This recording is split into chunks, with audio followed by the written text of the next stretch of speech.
মেহমান আসলেই কি আমরা রোস্ট তৈরি করব? তা কিন্তু নয়, নিজেদেরও তো খেতে ইচ্ছে হয় মাঝে মধ্যে। হ্যালো ভিউয়ার্স, আসসালামু আলাইকুম। কেমন আছেন সবাই? আশা করি আল্লাহর রহমতে সবাই ভালো আছেন। তো আজকে রোস্ট তৈরি করতে যাচ্ছি, চিকেন রোস্ট। এখানে 2টি মুরগি নিয়ে নিয়েছি, লবণ আর শুকনো মরিচের গুঁড়া দিয়ে ভালো করে মাখিয়ে রাখবো 30 মিনিটের মতো। এরপর একটি প্যানের মধ্যে ভাজতে চলে গিয়েছি আমি। এক এক করে সব দিয়ে খুব ভালোভাবে ভেজে নিতে হবে, বেশি কড়া ভাজা যাবে না, তাহলে কিন্তু টেস্টলেস হয়ে যাবে, মানে ভিতরটা হার্ড হয়ে যাবে আর কি, চিকেনের তখন ভালো লাগবে না এই রোস্টটা। তারপর দেখুন এরকম একটা কালার আসলে আস্তে আস্তে যখন একটু একটু চেঞ্জ হবে তখন আমি এই চিকেনগুলো তুলে নিচ্ছি। আর ওই হাঁড়ির মধ্যে তেলের মধ্যে দিয়ে দিচ্ছি পেঁয়াজ।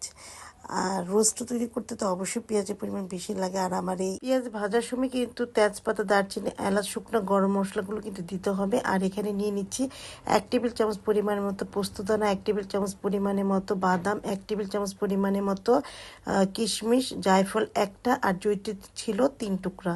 ব্যাস এগুলি পেস্ট করে দিয়ে দিচ্ছি। এরপরে দিয়ে দিচ্ছি 1 টেবিল চামচ পরিমাণের মতো আদা রসুনের পেস্ট, দিয়ে দিচ্ছি পানি আর লবণ টেস্ট অনুযায়ী দিবেন। তারপর পানি দিয়ে গরম মশলা গুঁড়ো দিয়ে দিচ্ছি 2 চা চামচের মতো। এরপরে দিয়ে দিচ্ছি পাউডার মিল্ক, তরকারি চামচের 1 চামচ উঁচু করে দিয়ে দিচ্ছি।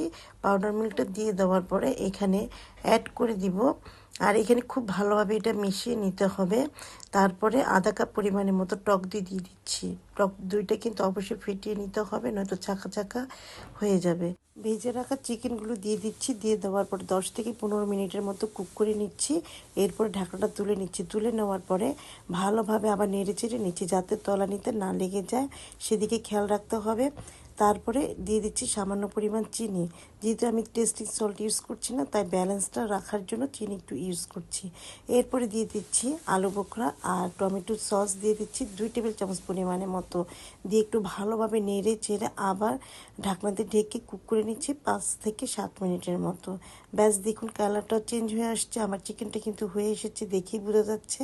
আর খেতে যে কি দারুণ হয়েছে কি আর বলবো ভিউয়ার্স। এরপর নামানোর আগে দিয়ে দিচ্ছি গোলাপ জল।